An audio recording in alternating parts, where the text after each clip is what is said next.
Huwag ka nang umiyak. Hi there! Kumusta ka? Alam mo, yan yung sinabi ni Jesus sa Luke 7:13 doon sa babaeng balo na namatayan ng anak. Sabi niya, huwag ka nang umiyak. Sabi doon, nahabag ang Panginoon ng kanyang makita ang ina ng namatay. Kaya sinabi niya rito, huwag ka nang umiyak. Nung binasa ko yung chapter na yun, kung mapapansin natin, funeral procession yun. Maraming tao at hindi rin binanggit doon na kung yung babaeng balo ay lumapit kay Jesus. Hindi siya tumawag, hindi rin siya humingi ng tulong. Kumbaga nakafocus siya doon sa pag-grieve niya, doon sa anak niyang namatay. And the most beautiful thing is, si Jesus yung nakakita sa kanya. At si Jesus yung lumapit sa kanya. At yun, sinabi niya, huwag ka nang umiyak. Maraming pagkakataon, iniisip lang natin na mapapansin lang tayo ni God kapag malakas yung pananampalataya natin. But this story reminds us na nakikita tayo ni Jesus. Kapag napapagod na tayo, kapag umiiyak na tayo, kapag nasasaktan tayo, nakikita tayo ni Jesus. At alam mo, doon sa funeral procession na yon, nung sinabi niya doon sa babaeng balo na huwag ka nang umiyak, Jesus did something no one expected. Hinawakan niya yung kabaong at sinabi niya, young man, I say to you, get up. At tunay nga, yung patay na buhay. Siguro sa mga panahon ngayon, feeling natin tayo yung widow, yung babaeng balo na namatayan dun sa story. Akala natin maraming area sa buhay natin na patay na dead end na, wala nang pag-asa. And all we can do is cry.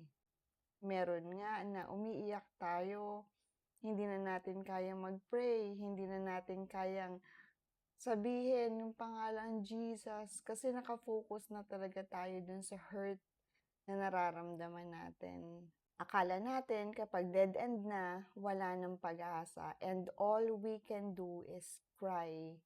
At siguro sa mga oras na to, may mga bagay sa buhay mo na nawala. Yung prayer na matagal mo nang hinihintay na masagot. Yung promise ni Lord sa'yo na matagal mo nang hinihintay.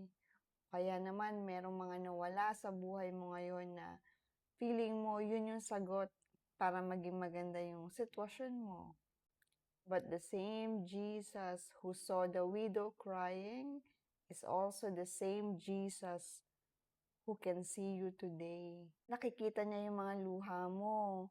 Nakikita niya kung gaano ka na katagal naghihintay at nahahabag siya sa'yo. At maraming instances sa Bible, kapag sinabi ro na nahabag si Jesus, palaging ang kasunod nun, gumagawa siya ng himala. Kaya kapag sinabi sa'yo ni Jesus ngayon na huwag ka nang umiyak, magtiwala ka. May himala na siyang ginagawa sa sitwasyon mo ngayon. Kaya kapit lang tayo, dasal pa tayo. Kung yung babaeng balo nga hindi naman tumawag kay Jesus, pero si Jesus ang lumapit sa kanya, what more? Na isang tawag lang natin sa the name above all name, Jesus, hindi pwedeng hindi niya dinggin ang mga taong tumatawag sa kanya. What you're praying for, what you're waiting for, what you're dreaming of is not yet over. The same Jesus who turned the funeral into a miracle is also the same Jesus na kayang magbigay ng buhay sa lahat ng areas ng buhay mo na akala mo patay na ngayon.